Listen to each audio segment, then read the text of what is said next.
Nous voici à la librairie où nous retrouvons Marion qui va nous présenter 3 de ses coups de cœur. Bonjour Marion. Bonjour Élise. Alors je crois que tu vas commencer par nous présenter un livre de politique. Exactement.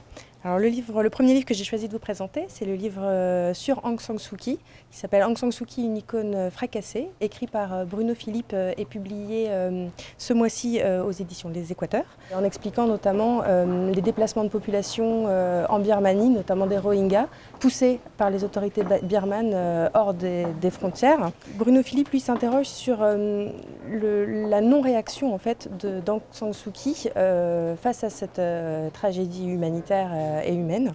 Alors parce qu'il faut savoir que c'est une ancienne prix Nobel de la paix. Beaucoup de journalistes là-bas disent qu'elle est sous l'emprise de la junte, qu'il a toujours encadrée, enfermée, même pendant très longtemps. D'autres diront qu'elle s'est plutôt fourvoyée et qu'elle a pris goût au pouvoir. Et est-ce que Bruno Philippe défend un de ses points de vue Donc il la connaît très bien, il l'a déjà rencontrée.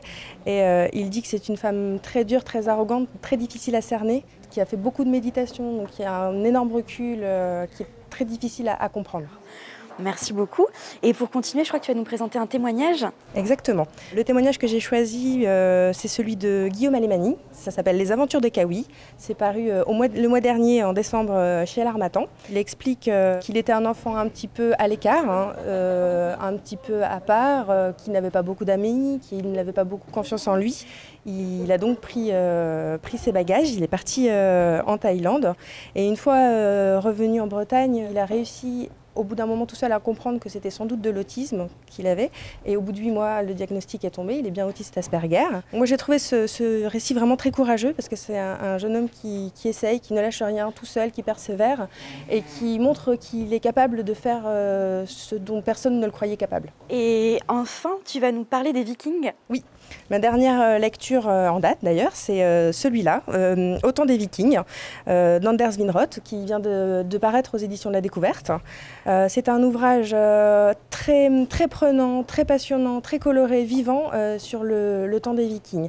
Les chefs vikings ne sont pas là juste pour amasser un maximum de richesses, mais au contraire pour les partager. Et que c'est comme ça qu'ils réussissent à fidéliser leurs guerriers qui vont se battre pour eux volontairement. À travers des chapitres vraiment très vivants, très prenants, très bien imagé et coloré, il explique comment les 10e, 11e et 12e siècles ont constitué le temps fort de ces peuples du Nord.